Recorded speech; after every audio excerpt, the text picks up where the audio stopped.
Buenas tardes a todas y todos los que se encuentran en este momento aquí reunidos conmigo.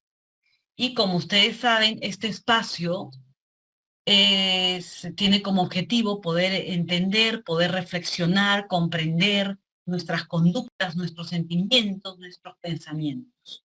En la vida nada es gratuito 100%, ¿no?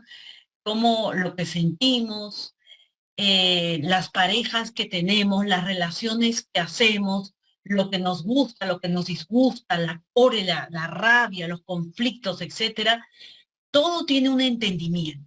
No es necesario ir a cada detalle profundo, profundo, pero tan solo pensar, darnos un espacio a reflexionar en mí, en mi conducta, en cómo me siento, en cómo estoy, nos ayuda muchísimo para ir saliendo de ese momento triste, desolador, de rabia, de pena, de furia, de resentimiento, de celos o de cólera, que también son sentimientos humanos, ¿no?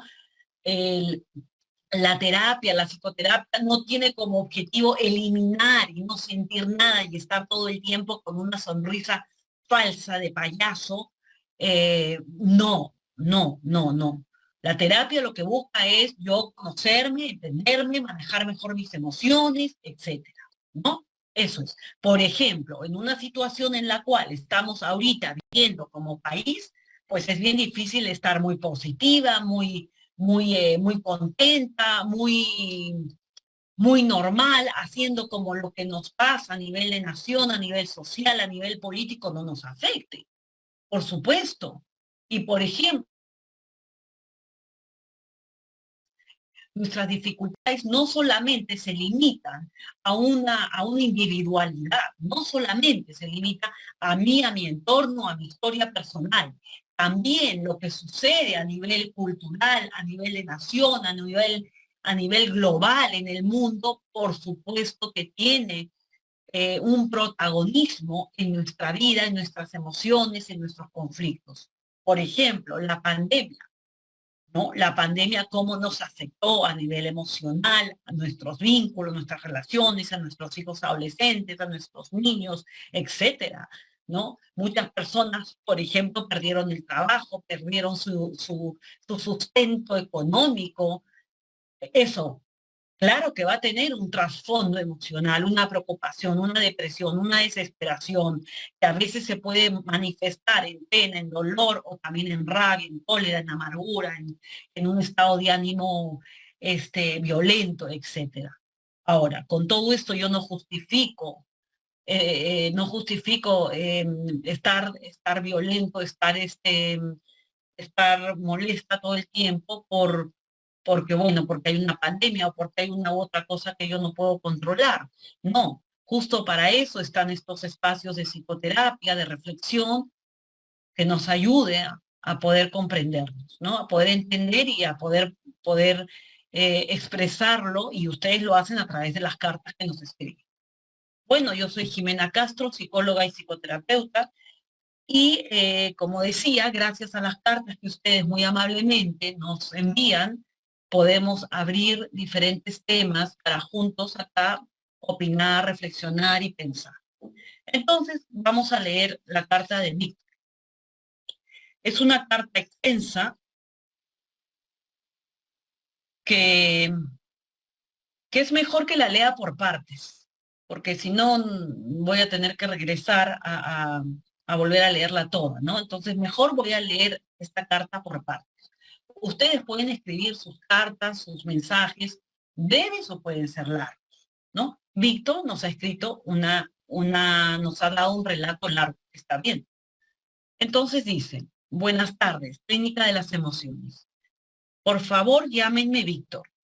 Tengo esquizofrenia paranoide tratada, ¿sí? A ver, hay personas que no conocen qué significa esquizofrenia paranoide. Tratada, dice, ¿no?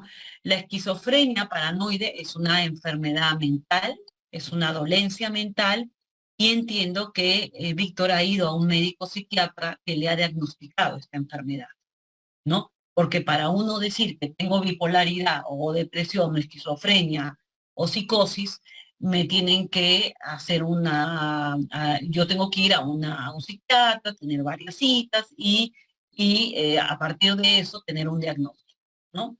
Más o menos, ¿qué significa tener esquizofrenia paranoide? ¿Cómo es la persona que padece de esta enfermedad? Por lo general es una persona que se siente extremadamente en estado de sospecha, en estado de alerta. Tiene mucha desconfianza, a veces, por lo general, ¿no? A veces, por lo general, tiene fantasías que son incoherentes con la realidad, donde hay un pensamiento también desorganizado, donde donde aparecen voces, la presencia de voces o la presencia también de voces, de ideas o de visiones que no existen realmente, ¿no? ¿No? Puede haber una gran negatividad, una gran desesperanza, un gran pesimismo, o también a veces puede estar en estados de grandiosidad, ¿no? De que todo lo puede, de sentirse superior a otras personas, ¿no? Por supuesto que esto afecta el funcionamiento de la persona. La persona con todo esto se imagina con alucinaciones, con un pensamiento desorganizado, con que lo lleva a muchas veces a aislarse, a no salir, a estar encerrado en su casa, o si sale, como cree que están amenazando, los que están confabulando de manera contraria, esta persona puede también responder agresivamente, puede responder de manera violenta, porque las ideas, lo que piensa, lo que escucha, lo cree como real y puede llevarlo a aislarse totalmente o puede llevarlo a también confrontar a las personas, ¿no? Entonces, como vamos viendo, efectivamente esto va a alterar su funcionamiento. Una persona así no puede estudiar, no puede trabajar, no puede tener una vida social, inclusive es muy difícil interactuar con sus propios familiares, muy difícil, ¿no? Esto tiene cura, bueno, tiene tratamiento, que eso es bastante, ¿no? Hay bastante esperanza si ustedes se ponen a pensar en que todo esto se puede tratar y la persona y sus familiares pueden vivir mejor. Y el tratamiento tiene que ser predominantemente psiquiátrico. Si ustedes o alguien que conocen padece de esta sintomatología, necesita de manera inmediata tener un médico psiquiatra. No vaya a un psicólogo ahorita ni a un psicoterapeuta, va a perder tiempo y dinero. Lo primero es al médico psiquiatra. Y muy probablemente va a necesitar medicamentos. Y los va a tener que tomar hasta que el médico le dé de alta o hasta que el médico vea cómo va su proceso, ¿no? Alguien preguntará, uy, pero los medicamentos son para toda la vida. ¿Usted qué quiere? ¿Usted quiere que su hijo o su esposo o su madre o su hermana esté encerrada? ¿Esté haciendo la vida imposible para ella misma, para la madre anciana, para el esposo, para el hijo, para los nietos, para los sobrinos? ¿O prefiere que esté medicada y pueda funcionar? Y tanto la persona que padece esto como sus familiares estén más tranquilos, por así llamarlo. Hay que poner una balanza. Medicamento o vivir un infierno. ¿Sí? Entonces, esta es la enfermedad que padece Víctor y él está tratado porque dice que tengo esquizofrenia paranoide tratada, ¿no? Entonces él recibe muy bien sus pastillas y sus visitas psiquiátricas. Luego dice, no tengo amigos, siempre me siento reobservado, odio a mi familia y desde niño decidí ser frío y no sentir emociones para no sentir dolor. Qué tristeza también, ¿no? Qué pena, qué pena. Qué pena tener que poner un caparazón, congelar las emociones y no poder y no poder expresar en sí, el dolor, la tristeza, la fragilidad, el miedo, etc. Soy hijo de un padre abogado y drogadicto. Qué contradictorio, pero es parte de la realidad también. Un abogado, un profesional, un médico, un psicólogo, un arquitecto también tiene emociones y también esas emociones las puede manejar de manera equivocada solamente con las drogas y únicamente pensando que la droga va a ser el mejor paliativo, alcohol, droga, lo que sea, o puede manejar su dolor también con una psicoterapia o con medicamentos, ¿no? Claro, que sea abogado no significa que no tenga ninguna enfermedad emocional, ninguna carencia, ningún dolor, ninguna furia, ningún resentimiento.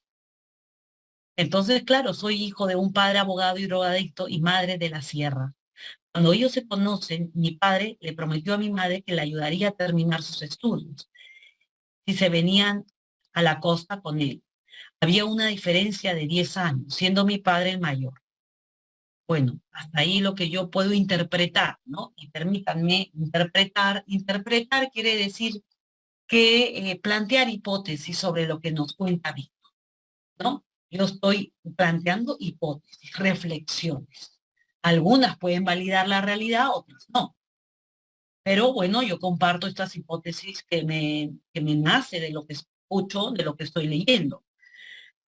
Un padre profesional, un padre que es profesional, que es abogado, y también, bueno, hay un lado de este abogado racional e intelectual, es un lado emocional, un lado que no está bien manejado, que necesita consumir drogas para poder calmar, para poder aparentemente calmar por un momento todo su dolor, todos sus conflictos, y una madre que viene de la sierra, 10 años menor, cuyo padre le promete dar la educación si va con él a la costa. A mí me sugiere, me trae a pensar, me sugiere la presencia de una madre carenciada, una madre sumisa, una madre débil, una madre como chiquitita, ¿no? No solamente por la diferencia de edad, eso quizás no significa gran cosa, sino porque este señor va, la conoce y le promete darle educación, que también ahí con pinzas, ¿no? Porque ustedes pueden decir, pero puede ayudarla, pero hasta cierto punto. Yo más bien leo una madre niña chiquita que se casa con alguien igual a él, o se casa con alguien donde hay un desnivel, ¿no? Y este señor parece como una figura más bien paternal, maternal, más allá de una figura igual. Esa es la impresión que me da. Esa es la impresión, que hay un desnivel en cuanto al vínculo y la relación de este papá con la mamá. Siempre hubo violencia en mi casa y mi padre, a pesar de lo inteligente que era, siempre fue muy infantil y muy reprimido, lamentablemente. Pues claro, ¿no? Qué bueno, gracias Víctor por relatarnos tu historia, porque lo que nos muestras, lo que tú nos dices es muy, eso sucede muchísimo, ¿no? Lo que nos permite es pensar es que no tiene nada que ver el desarrollo intelectual, mental, académico, la inteligencia neuronal con el desarrollo emocional, el cual se ocupa de controlar nuestras emociones, tener capacidad de frustrarnos, respetar al otro, tener tolerancia, etcétera. Es muy diferente. Tener diplomas en la pared ahí colgadas no tiene mucho que ver en que uno sea capaz de controlar las emociones y de tener una conducta madura emocionalmente. Nada que ver, y esto nos evidencia eso, ¿no? Se llevaba mal con los vecinos, el papá, y con su familia. Lo tenía como una peste. Víctor habla de su padre y dice, yo lo tenía como una peste a mi papá, que siempre quería evitar, y por eso yo nunca salía ni a jugar, ni a pasear, ni a comprar, ni siquiera ir a la bodeguita con él. En mi cuadra no había niños y desde el colegio primario siempre fui el bicho raro del salón porque soy acomedido, hablo poco y me la pasaba leyendo o hablando de temas de ciencia o psicología. A ver, lo que nos dice Víctor es que sería el bicho raro, sería realmente, o no hubo un espacio, no hubo un espacio, personas alrededor de él que lo puedan comprender, siendo él diferente, siendo un niño que quizás no le gustaba jugar fútbol, no le gustaba estar corretear en el recreo, más bien le gustaba ser más pausado, más tranquilo, leer, ser más cauteloso. No sé si desde aquel entonces él ya presentaba indicadores que podían más tarde manifestarse en una esquizofrenia paranoide. No lo sé, no puedo especular a eso.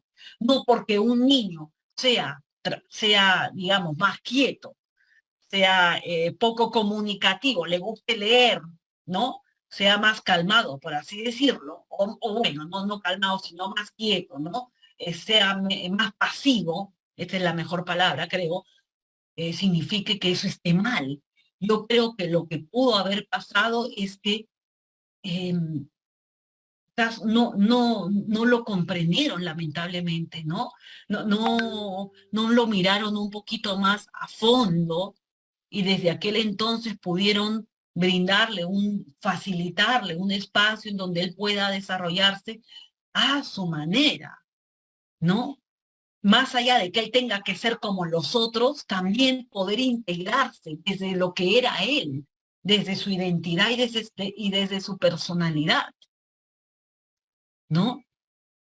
Entonces, claro, en un ambiente escolar que parece que no lo entendieron, más bien, ¿qué pasaba? Aparte de no entenderlo, le hacían bullying. Es decir, se burlaban, lo confrontaban, probablemente lo humillaban, lo maltrataban, etc. Entonces, Víctor no solo vivió un ambiente familiar caótico, sumado a eso vivió un ambiente escolar maltratador y muy solo. Qué difícil, qué difícil. Gracias a Víctor podemos ahorita pensar en nuestros adolescentes. ¿Tienes un hijo? ¿Le pasa esto? ¿Tienes un hermanito que le pasa esto? ¿Tienes un sobrino que padece de esto? Entonces, no, por favor, no seamos tan limitados de pensar que lo único que interesa es las notas y ahorita que estamos en diciembre, acabando el colegio, tu indicador de alegría y de que creas que tu hijo está muy bien es que tiene buenas notas. No hay que ser tan escaso de mente y tan limitado. No. Tú pregúntale a la profesora, mira, conversa con las mamás y observa, tu hijo tiene amigos, socializa, juega, y no en las redes sociales, no en estas redes sociales, sino en la vida real. ¿Cómo es su sociabilidad en la vida real? Eso es lo que te tiene que interesar. Eso es importante para el desarrollo psicoafectivo de esta criatura. Sí, socio-psicoafectivo de tu hijo, o de tu adolescente, de tu niño. En mi cuadra no había niños, ya comenté, en el colegio, como era el bicho raro, entre comillas, ¿qué tan bicho raro era? Era el bicho raro porque era diferente a otros, ¿no? Cuidado, ¿no? Cuidado con esos estereotipos tan limitados. Siempre fui blanco fácil del bullying. Creo que no me ha afectado, pero hasta ahora creo que no me ha afectado, pero hasta ahora quedo con la duda de por qué. Pero es que claro que te afectó, Víctor, te afectó, quizás has hecho un olvido, pues hasta saludable, para poder acabar el colegio, primaria, secundaria, e ir a la universidad, porque como yo ya he leído esto, sé que Víctor ha ido a la universidad, entonces no es que no te haya afectado, te ha afectado muchísimo. Tú tuviste que hacer como un plup, una desconexión de tus propias emociones, del miedo, del dolor, de la soledad, del aislamiento, de la rabia, de la cólera, para poder terminar el colegio, criatura, porque si no, no lo hubieras terminado. Entonces, desde los 12 o 14 años tenía un amigo imaginario. ¿Qué significa el amigo imaginario? ¿No es esto normal o es anormal? Bueno, hasta cierto sentido, bueno, los niños y también los adolescentes tienen amigos imaginarios, ¿no? Es una primera forma, es una ayuda, de alguna manera facilita la función del desarrollo emocional y de la sociabilidad en los niños. Muchas veces a través del niño, del amigo imaginario, el adolescente o el niño se expresa lo que siente, expresa sus emociones y muy probablemente expresa aquello que él mismo no puede decir, no puede verbalizar y lo hace a través del amigo imaginario. Aquello que le da rabia, aquello que le da pena, que le da dolor, etcétera, lo expresa a través del amigo imaginario. ¿Cuándo esto se convierte en un problema grave?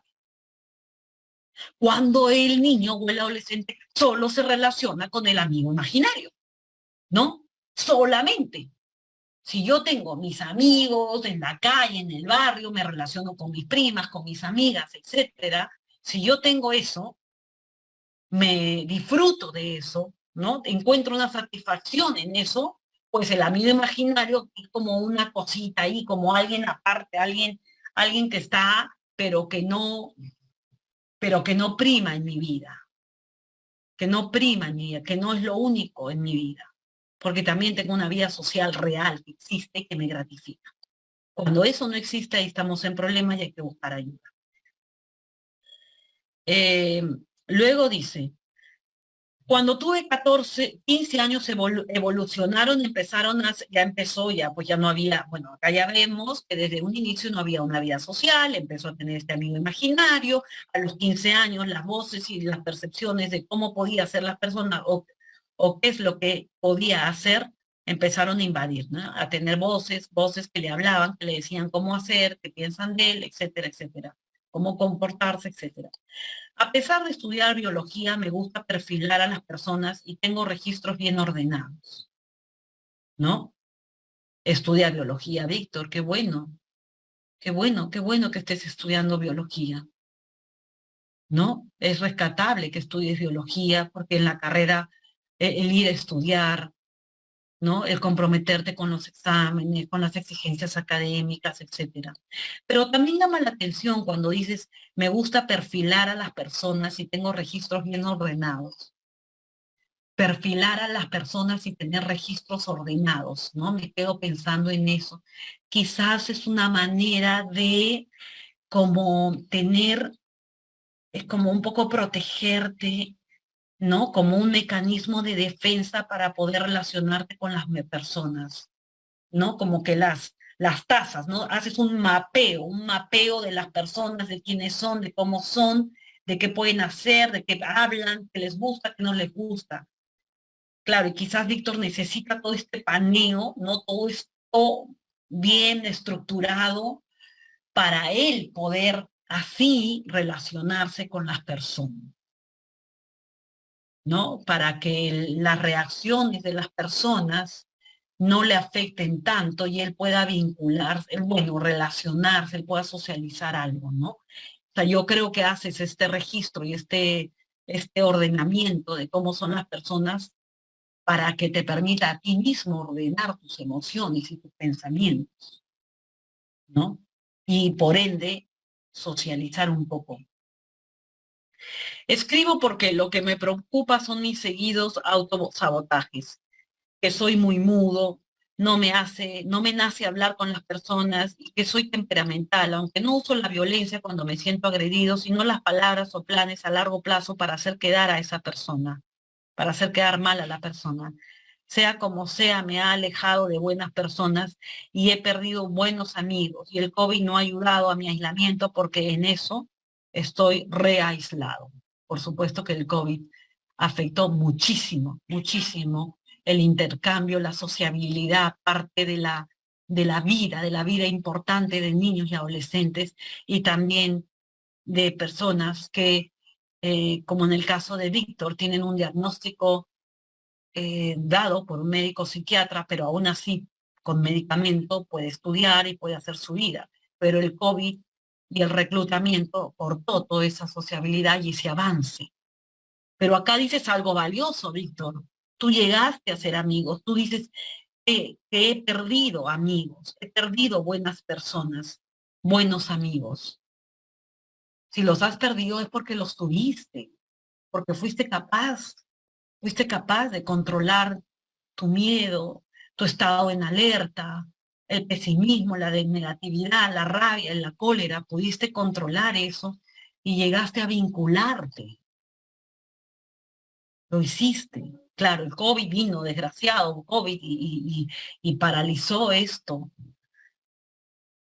Cuando salgo a la calle me siento reobservado a pesar de tomar medicamentos, me pongo a sudar demasiado y siento que piensan que cuando paso al lado de la gente les voy a robar o a hacer algo porque me están mirando como si les hubiera amenazado y eso me comienza a afectar.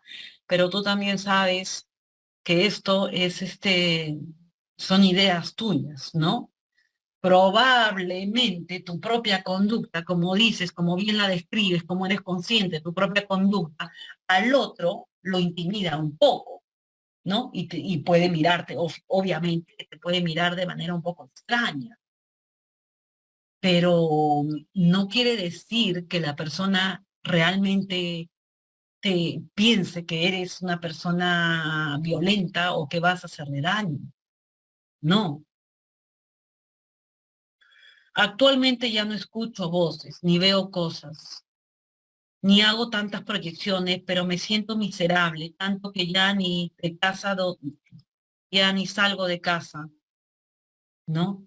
Y me tientan las ideas suicidas. Pienso que todo este mundo no es real porque no tengo forma de demostrar que no es falso. Concluyo que concluyo que vale la pena y eso hago. ¿Cómo? Concluyo que ando vale la pena y por eso hago lo que quiero y por eso no soy ni estimado ni querido, especialmente por compañeros de la universidad que se molestan y con debida razón. Claro, pareciera que estás, Víctor, por una etapa un poco violenta, ¿no? Un poco agresivo, que no llegas a poner la violencia en acciones, ¿no? ¿No? En acciones no, en ser violento verbalmente o físicamente, pero yo de lo que concluyo es que se te siente irritable, se te siente cargado, molesto, ¿no? Eh, y esto, pues uno es inevitable no llevarlo a todos lados, ¿no? Y quizás en tu ambiente de universidad, tus compañeros sienten esta carga de violencia, de cólera, de irritabilidad. Porque también cuando mencionas que tienes ideas suicidas, las ideas suicidas están cargadas de una violencia desmesurada, ¿no? Cuando me niego a hacer ciertos tipos de trabajo o encuentro la manera de escabullirme de esas labores, se refiere a la universidad, cuando tiene trabajos en grupo y él no responde los mensajes, no responde las llamadas, él no está presente en los trabajos en grupo, el grupo obviamente que quiere pues matarlo, por así decirlo, ¿no? O sea, se molesta, porque no es la nota de Víctor, es una nota grupal. Eh, Pienso que lamentablemente la verdadera inteligencia tira para la maldad y eso me hace sentir muy mal. Bueno, los medicamentos sí le han servido bastante a Víctor porque él es capaz de poder describir lo que siente, de ser consciente de lo que siente, de ser consciente de su agresividad, de ser consciente de su violencia. Es capaz. Y hasta cierto punto también la controla, porque si no, él podría ser muy agresivo física y verbalmente con sus compañeros y en su casa. Yo lo que creo es que Víctor necesita volver a ver a su médico psiquiatra, a que le regule las emociones, porque esto no hay que ir cada 3 meses ni cada 6 meses. Yo creo que ahorita necesitas consultar con tu médico psiquiatra. Ahorita. Quizás porque estamos acabando el año, porque hay más trabajo, porque hay más presión intelectual, porque hay exámenes, puede ser que estás más angustiado, con más presión, y eso te está llevando a esta violencia, esta cólera, esta rabia. Ahora, todo tratamiento médico-psiquiatra es recomendable acompañarlo con una psicoterapia que recomiende su médico psiquiatra. porque como el médico psiquiatra conoce al paciente, lleva el caso del paciente, este tiene que sugerir el tipo de terapia y a quién lo va a derivar. Y de esa manera pueden conversar, dialogar de manera profesional el médico psiquiatra y el psicólogo psicoterapeuta, ¿sí? Entonces sigue ese camino, Víctor. Igualmente, agradezco muchísimo tu carta, Víctor, porque nos has permitido hablar de la esquizofrenia paranoide, de que también se puede tratar, de que una persona puede tener sus medicamentos, puede terminar su escuela, puede ir a la universidad, también puede cualquier enfermedad tratada, puede hacer que la persona funcione y por ende la familia también esté digamos, menos angustiada con todo lo que pasa, estas personas con el sufrimiento de este familiar y con el sufrimiento que trae a la familia, ¿no? Ahora, ustedes han escuchado cómo ha sido el ambiente familiar también de Víctor. Ha sido un ambiente familiar con un padre sumamente violento, un padre racional, un padre que inclusive en el relato, Víctor nos cuenta que hasta los vecinos no lo querían, ¿no? Ni él quería salir de niñito con su padre. Y una mamá que nos has dicho, que venía de la sierra, que mi impresión es una mamá muy frágil, muy chiquitita, muy vulnerable, ¿no? Que de alguna manera no le quedó más que ser cómplice de alguna manera cómplice y sometida a la violencia del padre, ¿no? Por su deterioro también emocional y psicológico. Ahora, ustedes dirán, entonces la enfermedad es un producto tiene un